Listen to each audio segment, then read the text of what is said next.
I'm Tom Baker, this is Chasing Cars, this is the MG4, incredibly important car being released here in Australia in 2023, and I've brought along the absolute base model, the Excite 51kWh. We had such early access to film this MG4 base model review that at the time we didn't know the price, which we've since found out is $38,990 before on-road costs, or just over 40 grand drive away here in New South Wales.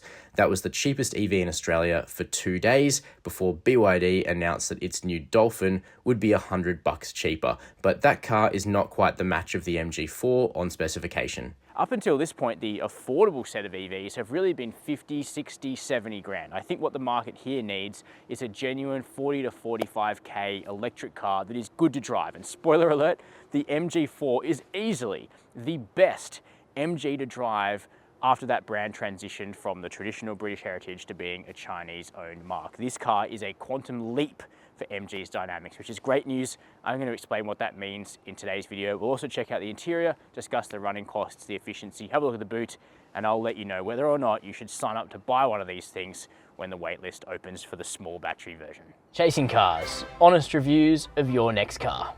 Brought to you by Budget Direct.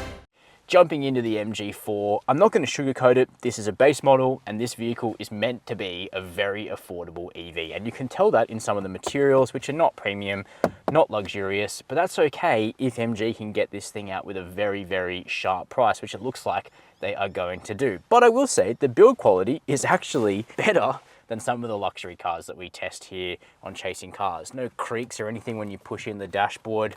Yeah, you could go back and have a look at some recent Mercedes-Benz reviews where that isn't the case. So well done on the build quality, MG.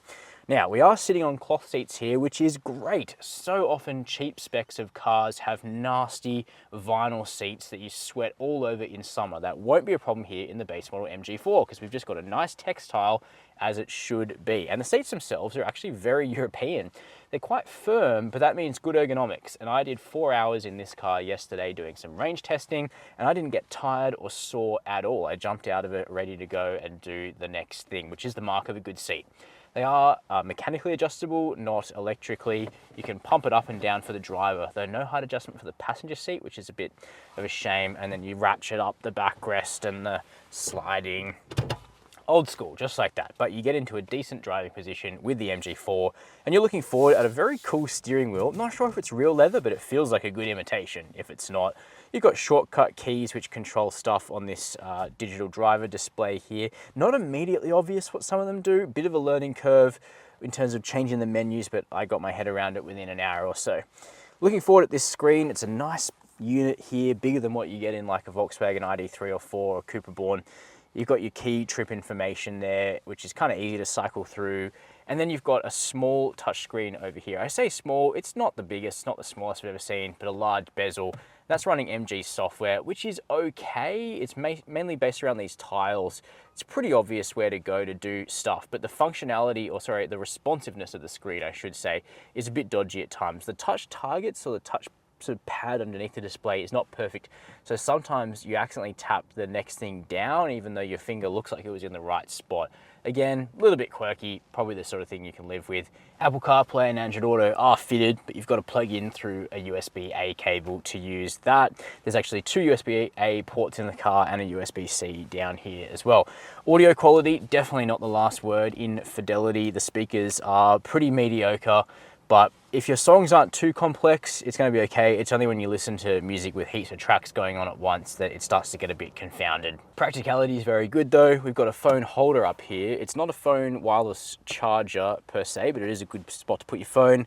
Down here between the seats, we've got more storage, cup holders, nice little net here, and also a bin between the seats and a decent sized glove box too. Plus your door bins will fit a 750 milliliter water bottle. That's not bad at all. And this is your direction selector down here. You've got park, reverse, neutral and drive. The only problem with this particular car that I've found, everything's been perfect except for the fact the reversing camera looks like a dodgy old VHS that's stopped playing. Hopefully that reference isn't too 90s for you. The back seat of the MG4 is actually really good because it avoids the main mistake that most EVs do make in their back seat, which is having the floor very high, because that's where the batteries sit, and not having enough support for the legs here on the seat base. Well, no issue at all in the MG4. My legs are nice and comfortable here on these nice cloth seats. My feet are in a comfortable position too, not too elevated. Toe room's okay, leg room's good, and headroom is acceptable too. You could get a fifth person in here. It is a bit of a perch, it's not going to be as comfortable, but using this vehicle for 4 people is going to be an absolute cinch. Now, there are not air vents back here in the back. You get a single USB port back here and a little bit of storage down there. Not even any map pockets actually for the backs of the seats. No flip down armrest, and still those harsher materials back here, but unlike vehicles like the Volkswagen Polo, there actually is a slightly cushy armrest that you can lean up against. Now, one weird quirk of this absolute base MG4 is that it doesn't have rear speakers, but it does have rear speaker grills. There's just nothing coming out of them. One thing we really like about the MG4 is that MG is offering this competent vehicle with 3 different battery sizes here in Australia. Now, we've started our MG4 testing with the smallest battery, the 51kWh, which is 50.8 kWh of usable space.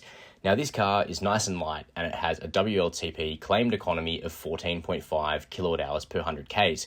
But we managed to beat that on the urban cycle, returning 14.2 kWh per 100 Ks for urban range of 357 kilometers. Definitely not bad at this price. But our highway efficiency wasn't quite as good, 17.0 kWh per 100 Ks for highway range of 298 kilometers. But we don't really ping the MG4 for that, because you can go for the 2 bigger battery sizes if you want considerably more range with this car. Now, charging could be better for the smallest battery. DC charging speed is limited to 88 kilowatts, AC charging to 6.6 kilowatts, but again, these get upgraded quickly if you go for one of the bigger batteries. Now, we know about the warranty of the car. Impressively, it's 7 years with unlimited kilometers, both for the vehicle and the high voltage components, which with rivals are often limited to 160, 180,000 Ks thereabouts. Now, servicing intervals are likely to be 24 months and 40,000 kilometers, but MG hasn't yet confirmed the servicing price for this vehicle. But servicing the MG4's brother, the MG ZS EV, is very inexpensive, so we're not expecting it to be a significant cost. Now, let's have a look at the boot going into this rather boldly styled rear end. You know, it's a traditional hatchback boot. It's not massive. Liters are on the screen right here now. You'll be able to get a couple suitcases in here without too much of a problem. But of course, there are plenty of other larger vehicles on the market. Something like a BYD Atto 3 is a little bit bigger than this car. Under the floor, you're gonna find a compressor and a goo kit, because this car, like so many EVs, does not have a full-size spare. It's a very light manual tailgate, nice and easy to close. Okay, pulling away in the MG4 with the 51kWh battery, which is really a 50.8 kilowatt-hour usable battery. Not much of a difference, but I do like to get the specifics right.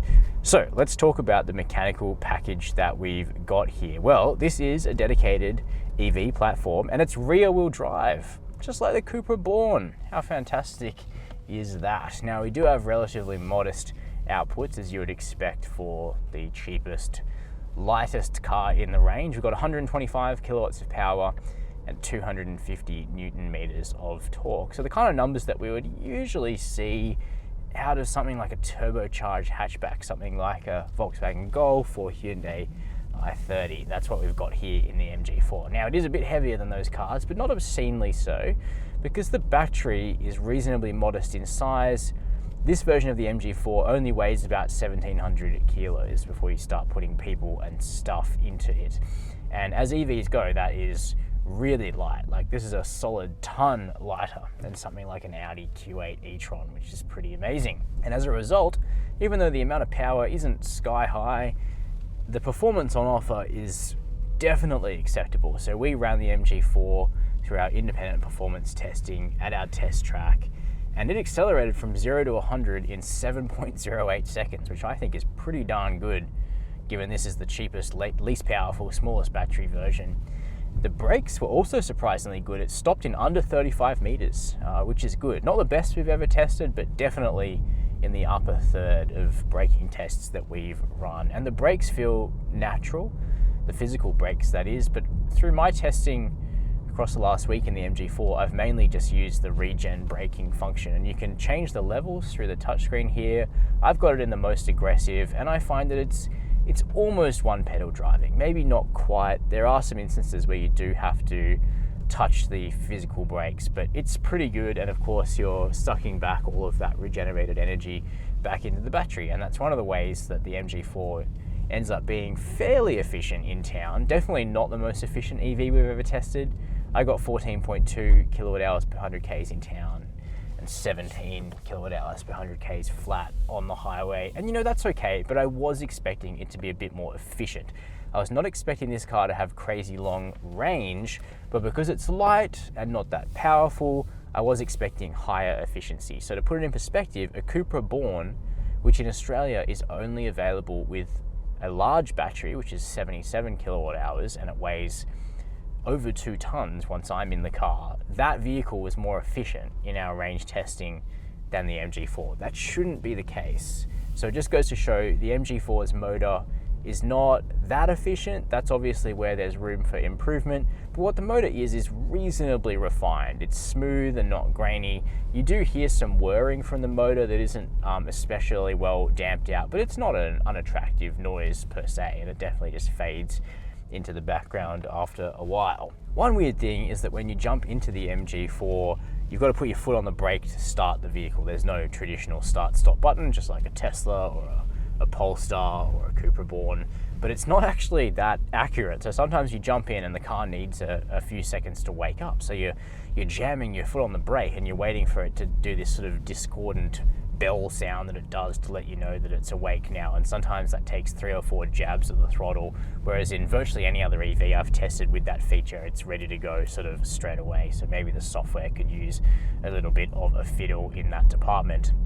Now, one fascinating thing for me was that the ride quality is really, really well sorted. Now, the MG4 has independent rear suspension, which is a great start, passive dampers, but we do have these chunky tires, so we're getting some softness out of the tire. It's a 50 profile tire, and it's actually very good rubber, Continental premium contact, which is great, so not a no-brand tire. Definitely a better tire than the Atlas Batman that you get on the BYD Atto 3. So the combination of a well-tuned suspension and a nice chunky tire gives the MG4 really respectable ride quality. It's not the last word in suppleness, but it's definitely acceptable, and it sort of just smooths out a lot of Sydney's imperfections. And we've got plenty of those on these roads. And in particular on the highway, the ride is level, the body control is good. It's a relaxing car to drive for several hours at a time, which is really great. The handling is also acceptable. It doesn't have the high limits and the fun factor of the Cupra Born, but the body sits level. The steering, while too light and with no real feedback, is definitely natural enough and intuitive, and you know what the front end is doing, and there's decent bite from those tires. So you can actually set a reasonable pace on a country road in the MG4, and it doesn't all fall apart. And the dynamic experience in other MGs from the brand's modern history has been I guess you'd say on a scale from below average to genuinely woeful. That's not the case in the MG4. It's probably above average, I would say, dynamically, which is a really big leap for this brand, and it puts this car right into contention with the likes of the BYD Atto 3, which has been a very, very popular car with our testers here at Chasing Cars. I think the MG4 and the Atto 3 is an interesting matchup. Of course, the BYD is a little bit bigger, but they're both kind of at that very affordable, very decent end of the EV buying spectrum here in Australia. So again, if they can get this MG4 base model in at a very sharp price, again, my target would be $39,990 plus on roads. I think it'd be a fantastic buy, given that would be before incentives. Now, if the price lands a little bit higher than expected, we'll have to see. But for me, that would be an absolutely awesome level for this car to pitch in at. My last comment is on the safety features, which are decent-ish. The adaptive cruise control is not the best tuned I've ever used. It has curve speed reduction on very, very gentle highway curves that see you wipe 5 or 6 k's an hour off your speed, which can be very annoying for you as a driver and for cars behind you. And it's just a little bit tentative about picking up the car in front at times, and the speed wavers a little bit up and down, which is all a little bit annoying, especially when other cars have sort of worked out adaptive cruise tuning at this point. but the lane keep assist and the steering assist is reasonably accurate, especially for a car that isn't a very expensive luxury car. You've also got a few other things. You've got that reversing camera technically, although this one doesn't appear to be hooked up properly. But there is a very cool feature where the rear parking sensors tell you just how far away the object behind you is. So those are my first impressions of the cheapest version of the new MG4 with the 50.8 kilowatt hour battery. And I've got to say, the signs are rosy. Even when you choose the cheapest, smallest battery, the MG4 still gives you good range if you mostly drive in town, having cracked that 350 k's of urban range on our test. Not as good on the motorway, but you'd probably go for one of the bigger battery versions if that was the job you were going to do most of the time. But it's really the other driving dynamics which are interesting about the MG4. It rides well, it handles pretty decently, it's quite refined. All these things we couldn't normally say about modern MG. It looks like this brand is turning a corner, and as a motoring journalist, I can't ask for any more than that kind of progress. So that's really good. Now, keen to know your opinion, so let me know down below in the comments. While you're there, hit subscribe, hit the notification bell, and as always, thanks for watching Chasing Cars.